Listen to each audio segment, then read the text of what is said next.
de North Seaports Talent Experience Day. Wat houdt dat precies in? Dat is eigenlijk een grote bijeenkomst van alle havenbedrijven die in aanraking komt de eerste keer met het talent. En vandaag staan de jongeren in de hoofdrol. Ja, is het eigenlijk een soort open sollicitatie? Ja, zo zou je het kunnen zien. We hebben vandaag meer dan 340 speeddates gepland bij al die bedrijven. Maar het is meer dan enkel een banenmarkt. Hè. Dus echt, wij willen werk en leren samenbrengen. Dat is het concept. Hè. Dus het is niet enkel standjes lopen, maar die bedrijven worden echt gevraagd te tonen wat ze doen rond innovatie en duurzaamheid. Je ziet hier robothonden, drones.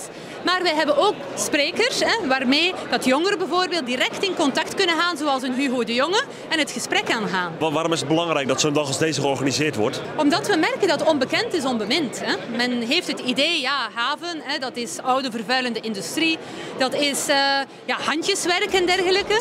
Maar eigenlijk is het zoveel meer, want we hebben zoveel IT'ers nodig, ingenieurs, heel veel technici, ook procesoperators, van alles, van type jobs.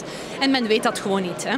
En dat willen we eigenlijk kenbaar maken. Samen ook dat we zien dat wat hier aan het gebeuren is in ons havengebied qua energietransitie, technologie. Ja, hier ben je onderdeel van de oplossing en geen onderdeel van het probleem. Hè. Ja. Hoeveel jongeren lopen hier rond vandaag?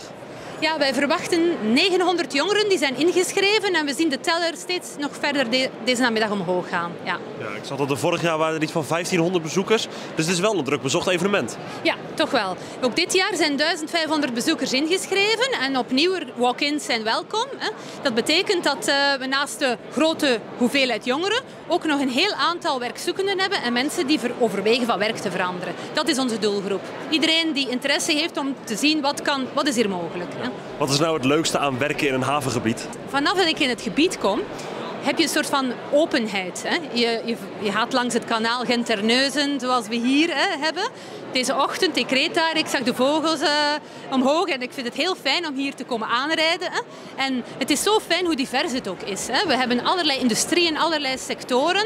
Ja, het is een toegangspoort tot de Noordzee.